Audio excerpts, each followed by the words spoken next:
what's going on, guys? It's Cryptic Sweller here, and today I'm bringing you the third episode of Underrated Exotics. Now, first thing I want to put out there, this is my third or fourth time re-recording this.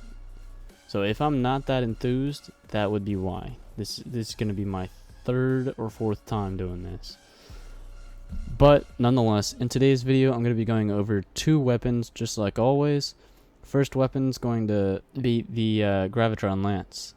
Now, the exotic perk for this makes it so the second shot does high damage and has no fall off. The secondary perk makes it so that when you kill enemies, it spawns little void balls that travel towards enemies. Now, it's a great weapon by itself, but if you use the seasonal Warmind's Decree mod, it gets even better. The Warmind's Decree mod makes it so that when you spawn those little void balls, if they get a kill, they have a chance to spawn Warmind cells, and we all know how great Warmind cells are. But in today's video, I'm not going to be using that perk because I don't have it unlocked yet, and I'm just doing the weapon. So just like normal, I'm going to hop into a Crucible match, and after that, I'm going to hop into a PvE game mode. In PvP, on my own scale, I'd probably rate it about like a 6 out of 10. 10 being my current favorite weapon, and 0 just being dog shit. My current favorite weapon is Fatebringer with Fireflies. So since this is a secondary, it actually allows me to use both, which is pretty awesome. As you can see from the gameplay, it's not a top tier god weapon for PvP, and isn't necessarily a gun that you can just pick up and be amazing with. It requires a little bit of skill and a little bit of strategy, but if you use the right circumstances, it's pretty great.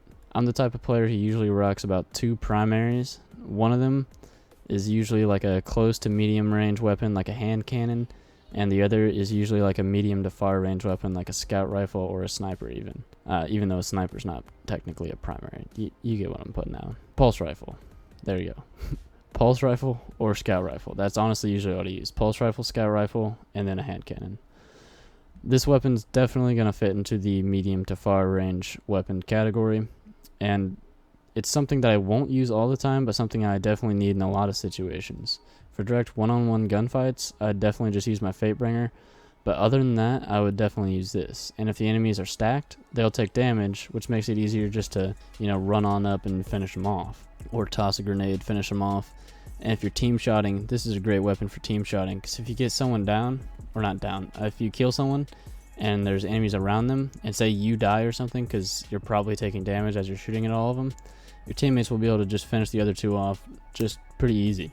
Now, this weapon's best suited for PvE. It's a good PvP weapon, but by all means, it's best suited for PvE. Me personally, I like to use it in comp and stuff like that.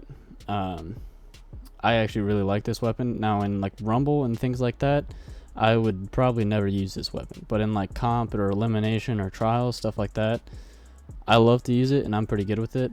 And it really throws people off their game, which is great for distracting them. I'd probably rate it around like a 7.5 to 8 out of 10 for PvE. It would be higher, but the damage just feels inconsistent or even delayed. Sometimes it just slaps the living shit out of enemies, slaps them around and decimates everything.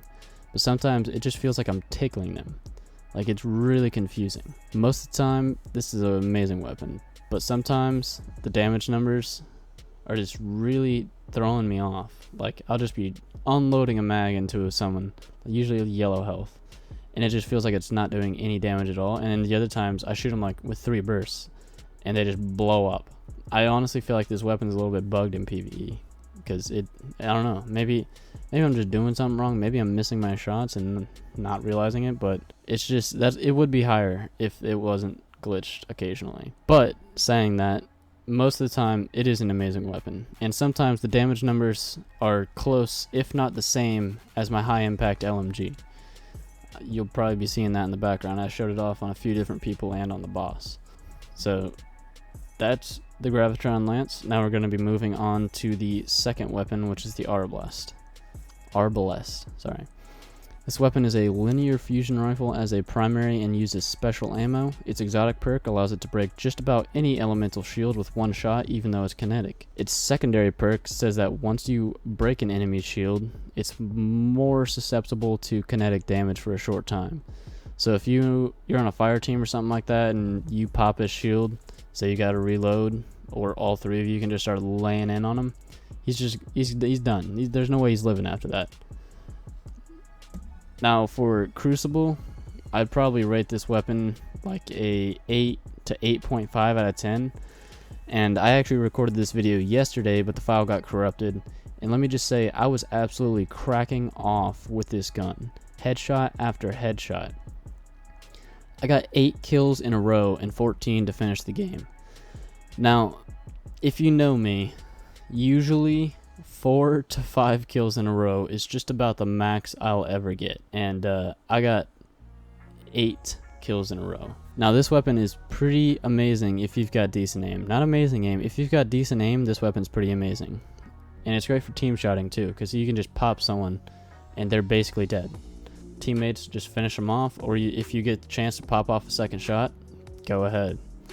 Body shots pretty much almost kill them, and headshots are an instant kill, and I'm pretty sure headshots are also an instant kill even if they have their super popped. And let me just say, this gun is a fun weapon to use. Like, I don't think I've ever had so much fun just cracking off in Crucible. Even when I'm using like a hand cannon or a shotgun or something like that, like just getting that many headshots in a row in consecutive order, like one after the other, it just felt so good. But today I didn't do so well on the re-record, so I'm just going to show a little bit of Crucible. But the only thing stopping this from being a higher score is that if you take pretty much any damage while aiming, you're going to flinch so hard that you're never going to get a kill shot off because of the charge time. And you're most likely just going to die.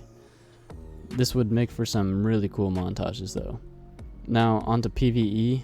I just did some patrolling in a lost sector to show you a bit, but basically it's a one-shot body shot to pretty much any red health, and then a one-shot headshot to just about any non-boss spec yellow health. And it pretty much pops anyone's shield with one bullet. Or blast, I guess. It's the arbalest. This is also very lethal at long ranges. It's practically a sniper that comes with cool perks.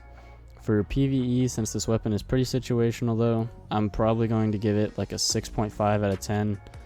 I feel like I would mainly just use this weapon for PvP, even though its perks are mainly suited for PvE. It's just not something I would, have equipped it on me. I'd probably be using like a shotgun or another primary like the Gravitron Lance or something like that. So 6.5 out of 10 is going to be the Arbalest PvE score. And that's pretty much going to do it for this video, guys. I'll see you in the next one, or not. Doesn't matter. Peace.